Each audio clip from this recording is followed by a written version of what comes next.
जय श्री राधे, जय श्री कृष्णा। मित्रों, कैसे हैं आप सभी? उम्मीद करता हूँ अच्छे ही होंगे। ईश्वर से कामना है आपको सदैव सुखी और संपन्न रखें।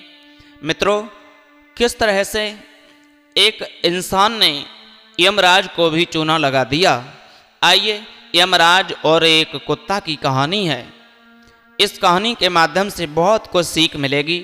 ये प्रेरणादायक कहानी है, इसे अपने जीवन में हमें ढालना चाहिए। कहानी शुरू करते हैं इधर उधर की बातों को छोड़ करके, लेकिन पुनः निवेदन करूंगा आपसे, आप हमारे इस चैनल पर पहली बार नए मेहमान और दर्शक बनकर आए हैं तो इस चैनल को सब्सक्राइब अवश्य करें, लाइक शेयर कमेंट करना न भूलें। मित्रों, एक बार की बात है, एक किसी नगर में एक बड़ा ही पैसे वाला सेठ रहा करता था। बड़ा ही धनवान सेठ रहा करता था। उसके घर पे एक बहुत सुंदर सा कुत्ता पल रहा था, लेकिन कुत्ता बड़े अच्छे स्वभाव का था। कभी वो मांसाहार नहीं किया करता था, साधारण भोजन करता था। जो भी सेठ उसे भोजन दे दिया करते थे उसी से संतुष्ट रहता था। मित्रों, लेकिन जो सेठ था वो बड़ा ही चतुर और चालाक था, छल कपट करने वाला था। लेकिन उसके अंदर एक अच्छाई थी कि वो भगवान विष्णु का उपासक था। भगवान विष्णु की सेवा किया करता था, भक्ति किया करता था। कुछ दिनों के बाद क्या होता है, भगवान उसे दर्शन देते हैं। भगवान सेठ से कहते हैं, तुम हमसे कुछ मांग लो। वो सेठ कहता है, भगवान आपसे मैं क्या मांगूं? भगवान कहते हैं, आप जो भी मांगोगे हम तुम्हें वही दे देंगे। वो सेठ कहता है, प्रभु यदि हमें देना चाहते हो तो उसने एक खाली पन्ने को लिया है और खाली पन्ना लेकर के उस सेठ ने भगवान के हाथों में थमा दिया। बोले, आप इस पे अपने हस्ताक्षर कर दो, सिग्नेचर कर दो, सिर्फ सिग्नेचर कर दो। भगवान नहीं समझ पाए और उन्होंने एक खाली पन्ने पे सेठ के दिया हुआ कागज पे हस्ताक्षर कर दिए, अपने साइन कर दिए। मित्रों, साइन करने के बाद भगवान अंतर्ध्यान हो गए।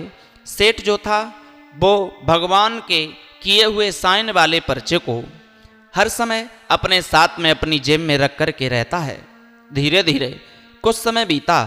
एक दिन सेठ का कुत्ता जब खत्म हुआ तो सेठ के कुत्ते को यमदूत लेने के लिए आए और यमदूत लेकर के जब उस कुत्ता को वहाँ पहुँचे हैं, यमदूत के यहाँ जब इंसान जाता है या कोई भी जीव जाता है उसका हिसाब बड़े अच्छे सही ढंग से किया जाता है।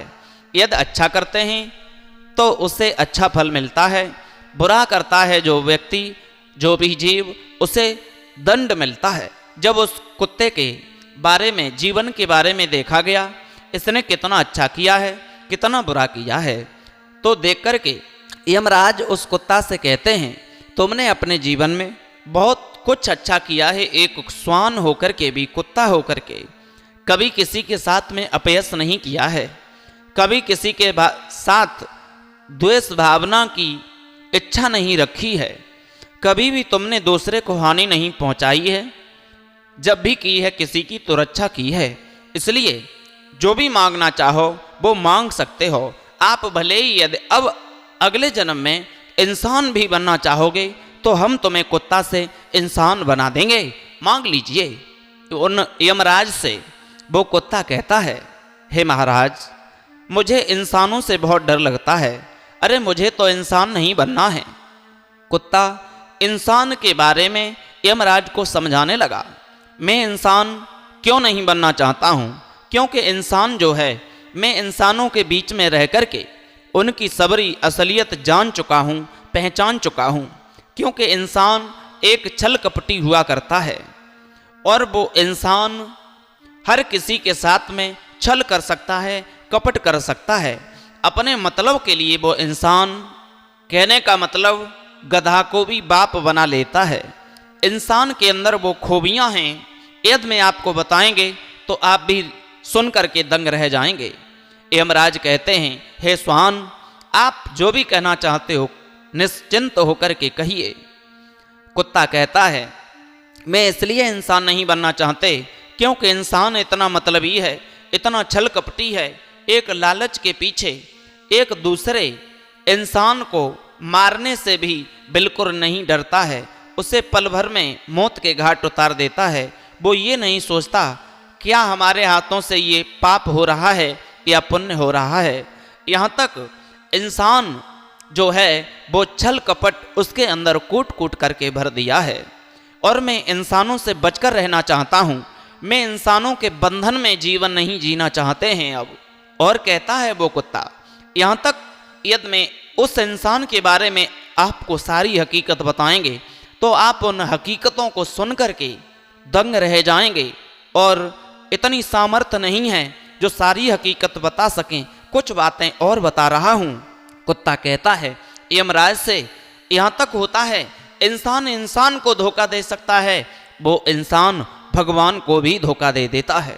कैसे कि मंदिर में जाता है, पूजा करता है, और पूजा करते समय कहता है भगवान ये काम हमारा यदि आप करा दोगे तो हम आपके साथ में ये काम करेंगे। पुण्य का काम बोल देता है, मैं भंडारा करेंगे, मैं कथा भागवत करेंगे, लोगों के लिए, गरीब लोगों के लिए दान करेंगे। लेकिन वो इंसान जब भगवान उनका वो भी कार्य कर देता है तो उस बाधा से भी मुकर जाता है। कहता है अरे ये तो भगवान का ही दिया हुआ सब कुछ है, भगवान को हम क्या दे सकते हैं। जो बोलता है कहता है वो भी नहीं करके देता भगवान के लिए। तो बताइए इंसान बनकर के मैं पाप करूंगा तो मैं पाप करना नहीं चाहते हैं, ऐसा अनर्थ हम नहीं करना, नहीं इंसान नहीं बनना है, हमें कुत्ता ही बना रहने दो, इसी में आनंद है। यदि मरा हुआ इंसान आता है इसलिए तुम्हें उसके बारे में कुछ पता नहीं है। यदि जीवित इंसान एक बार भी आपके यहाँ आ जाए तो सारे स्वर्ग लोक में खलबली मचा डालेगा। यमराज कहते हैं क्या ये सत्य बात है?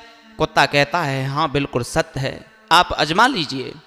आज जो सेठ थे, जिन सेठ का कुत्ता था, उसी सेठ को लेने के लिए उन यमराज ने अपने दूतों को भेजा, कहा कि जाओ उस जीवित सेठ के लिए हमारे पास लेकर के जीवित आओ। आज वो चल कर के गए हैं यमदूत, और उस सोते हुए सेठ को चारपाई सहित ही उठा लाए। जैसे ही रास्ते में आए उस सेठ की आंख खोली। सेठ सोचने लगा अरे मैं कहाँ आ गया, देखा तो यमदूत के हाथों में वो सेठ फंसा हुआ है। कहने लगा तुम मुझे कहाँ ले जा रहे हो? बोले तुम्हें हम स्वर्ग लोक में ले जा रहे हैं। बोले स्वर्ग लोक में तो मरने के बाद जाते हैं, आप हमें जीवित ही ले जा रहे हो? बोले हाँ हमारे महाराज यमराज का आदेश है, आपको हम जीवित ही लेके जाएंगे। सोचने लगे कोई न कोई कारण है। इंसान बड़ा चालाक होता है। सेठ जो भगवान के द्वारा जिस कागज पे हस्ताक्षर किए थे उसी कागज को जेब से निकालता है और उस पर कुछ लिख लेता है, और लिखने के बाद उसे अपनी जेब में रख लेता है मित्रों। और जेब में रखने के बाद जैसे ही यमराज के यहाँ पर वो दूत लेकर के पहुँचे, इंसान पहुँचा, और जैसे ही इंसान पहुँचा तो यमराज देख कर के सोचने लगे यह क्या खलबली मचा लेगा, यहाँ स्वर्ग लोक में हमारे साथ ये क्या कर सकता है। कुछ दिनों के बाद, एक दिन दो दिन रहा इंसान, उसके बाद यमराज से वो सेठ कहता है महाराज लो जो कागज रखा था उस कागज को निकाल करके यमराज के हाथों में थमा दिया। बोले इसे पढ़िए।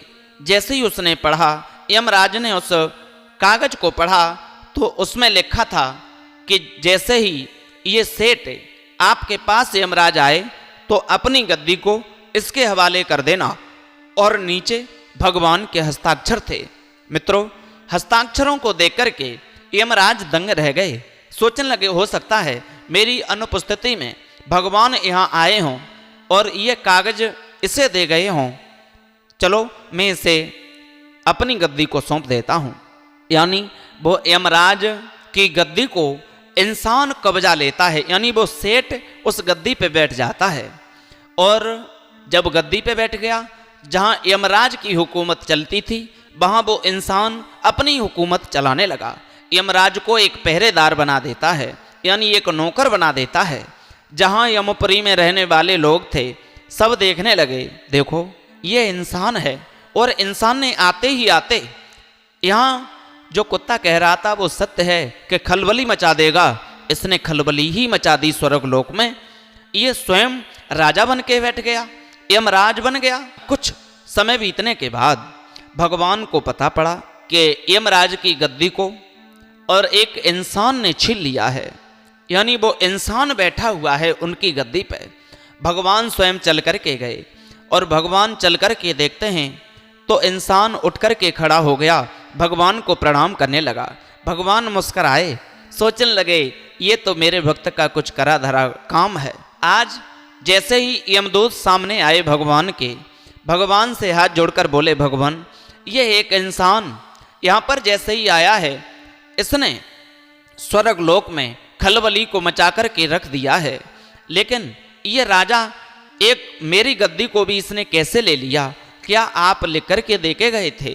भगवान मुस्कुराए और बोले, यमराज तुम मरे हुए इंसानों को लेके आते थे, लेकिन जीवित इंसान लाने के लिए किसने कह दिया? यह तुम जीवित इंसान को यहाँ स्वर्गलोक में लेकर के आओगे, वो तुम्हें इसी तरीका से नाच नचाते रहेंगे, इसलिए तुमने ये अच्छा नहीं किया। इन्हें वहीं वापस लौटाओ। आज उस सेठ के लिए वहां से वापस लौटाया है मृत्युलोक में, और स्वयं भगवान अपने धाम के लिए प्रस्थान कर जाते हैं। यमराज को स्वयं वो गद्दी फिर से मिली है। तब कुत्ता ने कहा यमराज से, कहिए महाराज, जो मैंने कहा था वो सत्य है ना, कि यदि इंसान यदि यहाँ आ जाएगा तो इंसान वहां रहकर मृत्युलोक में भगवान को चूना लगा देता है, यहाँ पर आकर के यमराज आपको भी चूना लगा देगा, बोलो कैसी रही, लग गया चूना? यमराज भी कहने लगे, हाँ कुत्ता, तुम्हारी बात जो है वो बिल्कुल सत्य है। आज कुत्ता का भी उद्धार हो जाता है, उसे स्वर्ग लोक में भेज दिया जाता है। मित्रों, इस तरह से ये प्रसंग था। हमें सीख ये मिलती है कि इंसान की खोपड़ी इतनी तेज होती है, इंसान यदि चाहे तो भगवान को भी अपने चंगुल में फंसा लेता है, यमराज को भी धोखा दे देता है, लेकिन अंत में वही इंसान यदि छल कपट करने लगता है, द्वेष भावना करने लगता है, तो अंत में उसका पतन हो जाता है। इसलिए इंसान तेज तो बहुत है, लेकिन यदि छल कपट न करे तो उसका हर काम बनता चला जाएगा। मित्रों, आपको यह वीडियो कैसी लगी? अच्छी लगी हो तो इस चैनल को सब्सक्राइब करें, लाइक शेयर कमेंट करना न भूलें। फिर मिलेंगे ऐसे ही नए इंटरेस्टिंग टॉपिक के साथ, मोटिवेट करने वाली कहानी के साथ। अब लेते हैं विदा, तब तक के लिए सभी भक्तों को जय श्री राधे, जय श्री कृष्णा, जय हिंद।